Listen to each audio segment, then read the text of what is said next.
Hello students, welcome to my online class. In my previous videos, I have discussed the designing of integrated interdisciplinary learning experience. In my today's video, I will discuss about the infusion of socio-cultural issues in learning experiences. तो आज हम चर्चा करेंगे कि जो integrated interdisciplinary learning experiences का जो हमने डिज़ाइन पढ़ा था उसमें हम कैसे इंटीग्रेट करें सोशियो कल्चरल इश्यूज़ को, जो सामाजिक सांस्कृतिक मुद्दे हैं हमारे समाज के, उसको हम लर्निंग अधिगम अनुभव में किस प्रकार से शामिल कर सकते हैं. The task of building an enlightened, strong and prosperous nation rests on the shoulders of its children, who are to be cherished, nurtured and developed with tenderness and care. हम सभी जानते हैं कि राष्ट्र निर्माण की प्रमुख जिम्मेदारी देश के बच्चों पर होती है, इसलिए बच्चों का लालन पोषण बहुत ही प्यार से और ध्यानपूर्वक करने की आवश्यकता होती है ताकि उनका मानसिक एवं बौद्धिक विकास हो सके और उनमें चरित्र निर्माण हो सके और बच्चे आगे चलकर राष्ट्र निर्माण में भागीदार बने. Education has always played this important role and has thereby emerged as a natural characteristic of human societies. It has contributed to the shaping of the destinies of societies. In this sense, as an agent for social change, education necessarily reflects its main ethos, aspirations and concerns. हम सभी जानते हैं कि शिक्षा का समाज में बदलाव के लिए, समाज में सुधार करने के लिए, समाज को सही दिशा दिखाने में शिक्षा का बहुत ही अहम योगदान है. शिक्षा जो है वो समाज के भविष्य का निर्माण करती है. हम कह सकते हैं कि सामाजिक बदलाव के लिए, समाज में सुधार के लिए शिक्षा ही वह अस्त्र है जिसके द्वारा यह संभव है. शिक्षा के बिना समाज में बदलाव संभव नहीं है. The history of Indian education shows that, encouraged by her great tradition of diversity, tolerance and humanism, various cultural and religious groups established their own educational institutions to suit their specific requirements. While some of these were of religious nature, the others imparted some kinds of vocational education. हमारा देश विविधताओं से भरा हुआ देश है. हमारे यहाँ अलग अलग धर्म के लोग, भाषा के लोग और संस्कृति के लोग एक ही समाज में मिलजुल कर रहते हैं. यही रंग हमें हमारी शिक्षा में भी देखने को मिलती है कि जब अलग अलग संस्कृति है, अलग अलग भाषा है, तो उनकी विशेषताएं भी अलग होंगी और उनकी आवश्यकताएं भी अलग होंगी. तो हमारे यहाँ अपनी संस्कृति के आवश्यकता अनुसार शैक्षिक संस्थान स्थापित करने की परंपरा रही है. इसमें कुछ धार्मिक होते हैं और कुछ भाषाई आधार पर स्थापित किए जाते हैं. जैसे कि बड़े बड़े महानगरों में जहाँ प्रत्येक राज्य के लोग निवास करते हैं, तो अपने बच्चों को वह अपनी मातृभाषा में शिक्षा दे सकें, इसलिए उनके समाज का स्कूल को स्थापित किया जाता है बड़े बड़े शहरों में. जैसे कई जगह आप देखेंगे Gujarati school, school of Andhra association, तो ऐसे ही अलग अलग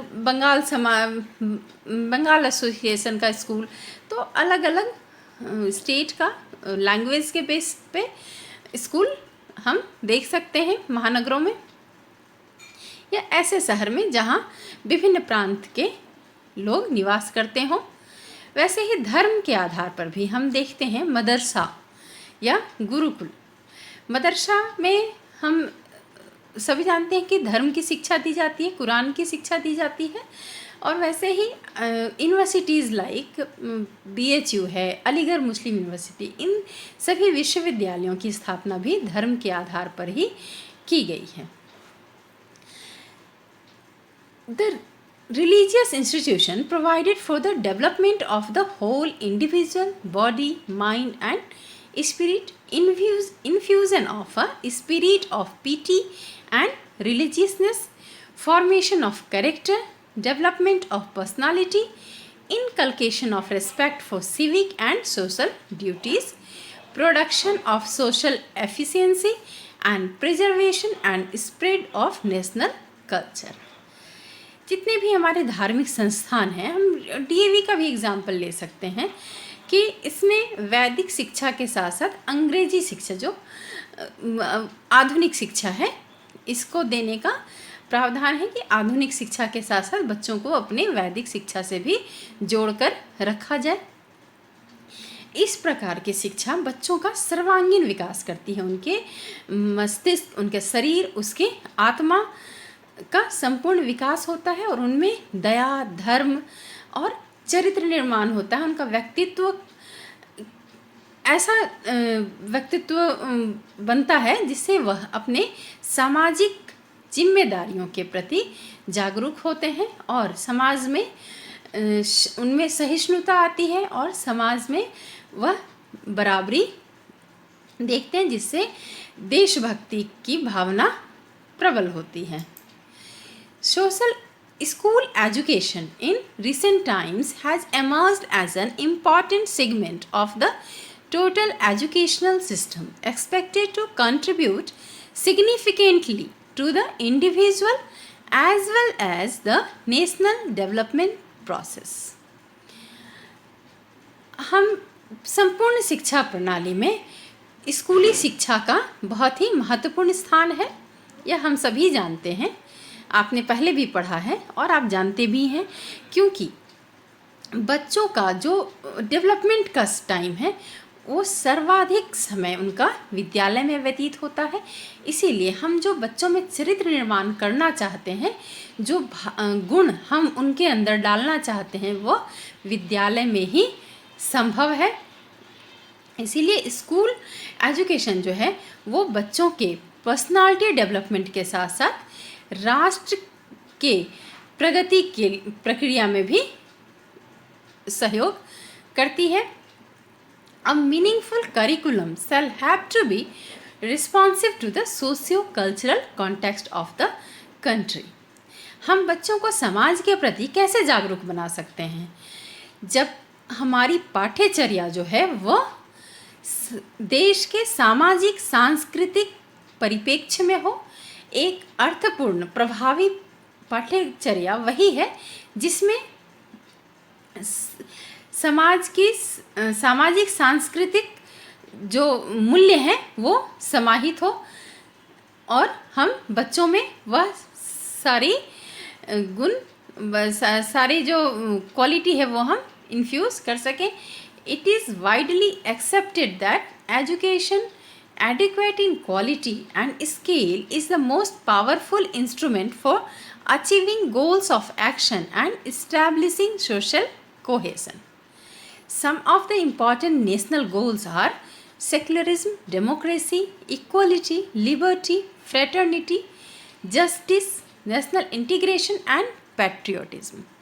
यह सर्वविदित है, सर्वमान्य है कि जो सही शिक्षा है, जो शिक्षा अगर सही रूप से दी जाए तो यह सबसे बड़ा अस्त्र है समाज में बदलाव लाने के लिए, सामाजिक एकता को, सामाजिक संप्रभुता को स्थापित करने के लिए। हमारे बहुत से राष्ट्रीय उद्देश्य, जैसे कि हम नागरिक में धर्मनिरपेक्षता की भावना, समानता की भावना, आज़ादी की भावना, न्याय की भावना, राष्ट्रीय एकता, देशभक्ति, ये सभी भावना का विकास हम शिक्षा के माध्यम से ही कर सकते हैं। द सोशियो कल्चरल कॉन्टेक्स्ट क्या है? जो हमारा सामाजिक सांस्कृतिक परिप्रेक्ष्य है, characterized as one of the longest surviving continuum of cultures, India is a multicultural and multilingual society with a perennial undercurrent of essential unity. हमारा देश जो है बहुभाषी बहुसांस्कृतिक समाज से बना है, लेकिन हमारी विशेषता क्या है? हमारी एकता। विभिन्नता में एकता हमारी देश की प्रमुख पहचान है। Its social base seems to be consisting of rocks of all the ages jumbled together by a series of seismic shocks. जैसे पृथ्वी की नीचे की जो चट्टानें हैं, वो कई प्रकार की चट्टानें एक दूसरे से इस प्रकार जुड़ी हुई हैं कि उन्हें अलग करना मुश्किल है। हमारा सामाजिक ताना बाना भी कुछ वैसा ही है। यहाँ सभी धर्म, जाति और भाषा, संस्कृति के लोग एक साथ मिलजुल कर रहते हैं। Thus, the heterogeneity in social structures is a distinctive feature of the Indian society. How to infuse cultural diversity concepts across the curriculum is a broad topic. इसलिए जो हमारी विविधता है सामाजिक संरचना में, यह हमारे समाज का, हमारे देश की प्रमुख विशेषता है, एक अनोखी पहचान है। ऐसा विश्व के किसी अन्य देश में हमें देखने को नहीं मिलता है। लेकिन इस विविधता में हम अपने करिकुलम में सामाजिक जो हमारी विविधता है, इससे शामिल करना, इसकी शिक्षा देना, यह अपने आप में एक बहुत बड़ा विषय है कि हम कैसे इतनी भिन्नताओं वाले देश में, इतने जहाँ भिन्न भिन्न प्रकार की संस्कृति है, तो हम सभी संस्कृति की शिक्षा को अपने करिकुलम में कैसे समाहित करें, यह बहुत अपने आप में एक बड़ा विषय है। Social sciences often focus on the importance of understanding cultural diversity as a way to enable students to become part of a global humanitarian society. हमारे जो सामाजिक विज्ञान के विषय हैं, जिसमें हम नागरिक शास्त्र पढ़ते हैं, इतिहास पढ़ते हैं, समाज शास्त्र पढ़ते हैं, तो यह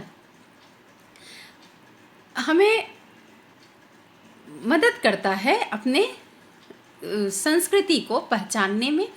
संस्कृति किस प्रकार भिन्न होते हुए भी एक है, यह महत्व हमें सामाजिक विज्ञान समझाने में मदद करता है एवं बच्चों में वसुधैव कुटुंबकम की भावना की ओर प्रेरित करता है कि whole world is a family.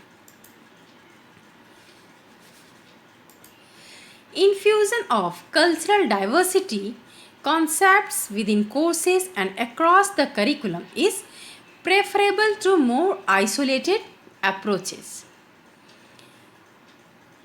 हम अपने सांस्कृतिक भिन्नताओं को, विविधताओं को अलग से एक कोर्स के रूप में न पढ़ा के, एक अलग से विषय के रूप में न पढ़ाकर, अगर उसे जो हमारा करिकुलम, जो हमारे कोर सब्जेक्ट्स हैं, अगर हम इसमें ही इन्फ्यूज़ करें, उनको इंटीग्रेट करके पढ़ाएं, तो हमें ज़्यादा सार्थक परिणाम प्राप्त होंगे। While separate units or courses on cultural diversity are desirable to provide background and highlight the importance of these issues for students, reinforcement through infusion is necessary for the student to integrate concepts of cultural diversity into a specific discipline. It should also develop in the child a respect for human rights as well as duties. The weaker sections, including scheduled castes, scheduled tribes, women, children with impairments, and minorities, can no longer remain underprivileged. Education must contribute to the enormous task of their upliftment and empowerment. सामाजिक महत्व, कोई ऐसा मुद्दा जो सामाजिक और सांस्कृतिक महत्व का हो, इसको हम बहुत महत्वपूर्ण हो, उसको हम अपने किसी अलग विषय के रूप में या अलग कोर्स में हम पढ़ा सकते हैं। लेकिन हमें ज़्यादा ध्यान इस बात पे देना होगा कि जो हम वैल्यूज़ इनकलकेट करना चाहते हैं, जो मोरल एजुकेशन जो हम बच्चों को अपना देना चाहते हैं, वो उनके कोर करिकुलम में ही इंटीग्रेटेड हों। जैसा कि हम लोग आजकल देखते हैं कि एक अलग से नैतिक मूल्य करके एक पढ़ाई ना कराकर प्रत्येक विषय में, मैथ्स के टेक्स्ट बुक में भी आप देखेंगे कि वैल्यू एडेड क्वेश्चंस होते हैं जो आपके वैल्यूज़ के आधार पर क्वेश्चन सॉल्व करना होता है आपको। वैसे ही प्रत्येक सब्जेक्ट्स में, जैसे हम लिटरेचर में कुछ वैसा टॉपिक डाल सकते हैं जो समाज में हमारी कुरीति विद्यमान है, उसको दूर करने में, विषमता है हमारी सामाजिक विषमता, जैसे कि छुआछूत है या दहेज प्रथा है, असमानता है, जैसे इक्वलिटी हमारे समाज में अभी भी लैंगिक आधार पर हो, जाति के आधार पर हो, अभी भी बहुत नहीं आई है। तो हम ऐसे विषयों को अपने मेन सब्जेक्ट्स में इन्फ्यूज़ करके, समाहित करके बच्चों को पढ़ा सकते हैं, ताकि बच्चे उसको कोरिलेट कर सकें और उससे उनके अंदर जो हम सार्थक प्रभाव बच्चों में देखना चाहते हैं वह हमें मिलेगा। बच्चे हमारे ऐसा, हमारा करिकुलम ऐसा होना चाहिए, करिकुलम का एम हमारा ये होना चाहिए कि बच्चे अपने सामाजिक कर्तव्य की ओर भी जागरूक हों और अपने अधिकार की ओर भी, जो ह्यूमन राइट्स हैं उनके लिए भी वो जागरूक हों, और जो उनके समाज के प्रति जो उनका कर्तव्य है वो भी निर्वाह करने में हमेशा ही अग्रसर हों। जो हमारे समाज के वीकर सेक्शंस हैं, जो कमज़ोर वर्ग है, जैसे कि अनुसूचित जाति एवं जनजाति, महिलाएं, और कहने को तो महिलाओं को बराबरी का अधिकार है, लेकिन हमारे समाज में यह अभी भी इस संबंध में बहुत कुछ करने की आवश्यकता है। और जो माइनॉरिटीज़ हैं, जो दूसरे धर्म के लोग हैं, उनको वो बराबरी से देख सकें और वो अंडर प्रिविलेज ना रह सकें, हमारी विकास में वह बराबर के भागीदार बने। शिक्षा हमारी ऐसी होनी चाहिए कि वह समाज के हर वर्ग का विकास कर सके, उनमें असमानता हटा सके एवं उनको एम्पावर कर सके कि वह भी सबके साथ कंधे से कंधे मिला के समाज का हर वर्ग, कोई भी अपने आप को अलग ना महसूस करे, कोई भी अपने आप को छूटा हुआ ना महसूस करे। वंचित समूह जो हैं वो अपने आप को सबके बराबरी में पाएं और तरक्की कर सके, तभी सही राष्ट्र का निर्माण संभव है और देश तभी प्रगति करेगा जब हम इन सारी समस्याओं को, इन सारे जो हमारे समाज में कुरीति हैं उनको हम दूर कर सकें। और यह सिर्फ हमारे शिक्षा के माध्यम से ही संभव है। इसलिए हम पाठ्यचर्या में इन इश्यूज़ को दूर करने के लिए हमारा पाठ्यचर्या उसके अनुरूप होना चाहिए। Thank you.